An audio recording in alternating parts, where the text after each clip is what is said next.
Bertie the bus was giving some visitors a tour of the island of Soda.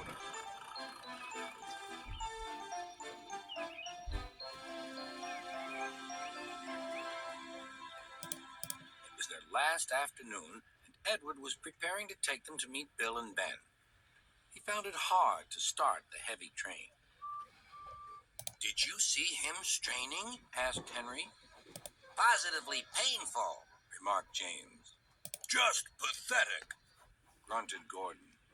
"He should give up and be preserved before it's too late." "Shut up," burst out Duck. "You're all jealous. Edward's better than any of you." "You're right, Duck," said Boko. "Edward's old, but he'll surprise us all." "I've done it. We're off." "I've done it. We're off," said Edward as he finally puffed out of the station.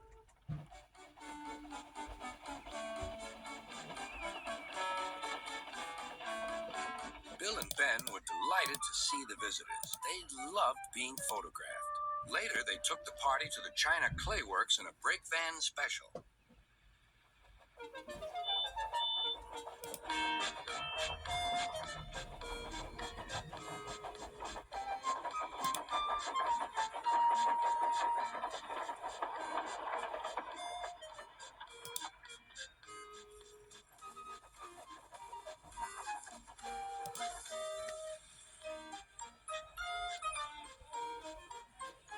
Everyone had a splendid time, and the visitors were most impressed.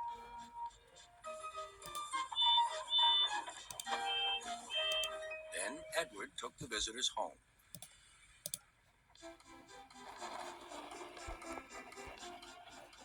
On the way, the weather changed. Wind and rain buffeted Edward. His sanding gear failed, and his firemen rode in front, dropping sand on the rails by hand. Suddenly, Edward's wheels slipped fiercely, and with a shrieking crack, something broke. The crew inspected the damage. Repairs took some time. "One of your crank pins broke, Edward," said his driver. "We've taken your side rods off. Now you're like an old-fashioned engine." "Can you get these people home? They must start back tonight." "I'll try, sir," promised Edward. Edward puffed and pulled his hardest, but his wheels kept slipping, and he could not start the heavy train. The passengers were anxious. The driver, fireman, and conductor went along the train, making adjustments between the coaches. "We've loosened the couplings, Edward. Now you can pick up your coaches one by one, just as you do with freight cars." "That'll be much easier," said Edward. "Come on," he puffed and moved cautiously forward. The first coach moving helped to start the second, and the second helped the third.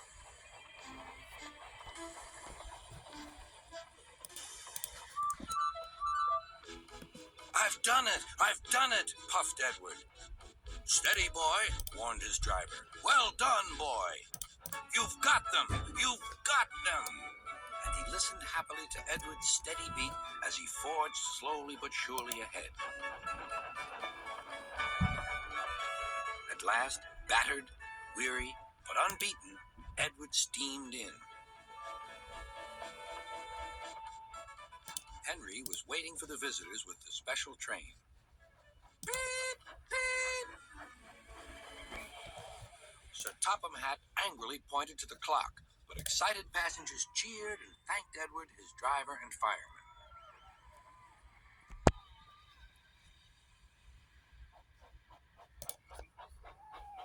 Duck and Boko saw to it that Edward was left in peace. Gordon and James remained respectfully silent.